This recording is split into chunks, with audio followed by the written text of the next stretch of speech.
میں ہوں عبید قریشی، آپ دیکھ رہے ہیں خبرنامہ ٹی وی۔ اسلام آباد میں بادل پھٹنے کے باعث بے پناہ بارش سے ہونے والی تباہی نے سب کے دل دہلا کر رکھ دیے۔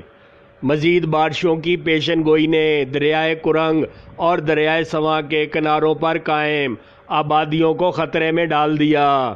چند گھنٹوں میں اسلام آباد کے نزدیک راول ڈیم کے دروازے کھولنے کی تیاری کی جا رہی ہے۔ دریائے سواں کے قریب سواں گارڈن اور بحریہ ٹاؤن کی آبادیاں متاثر ہو سکتی ہیں۔ انتظامیہ نے دونوں دریاؤں کے قریب آباد لوگوں سے علاقہ خالی کرنے کی ہدایت جاری کر دی ہے۔ گزشتہ سال بھی دریائے سواں کی طغیانی سے سواں گارڈن ایچ بلاک کی غیر قانونی آبادی کو بچانے کے لیے فوج اور ریسکیو ٹیمیں طلب کی گئی تھیں۔ درجنوں گھروں میں کئی فٹ پانی داخل ہوا۔ غیر قانونی تعمیرات کا ذمہ دار کون ہے؟ کیا یہ صورتحال ہر سال دہرائی جاتی رہے گی؟ حکومت تحقیقات سے گریزاں ہے۔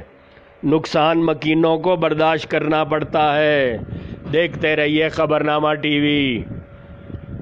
عکاسی راجہ ساجد، ہمارا چینل سبسکرائب کیجئے، شکریہ۔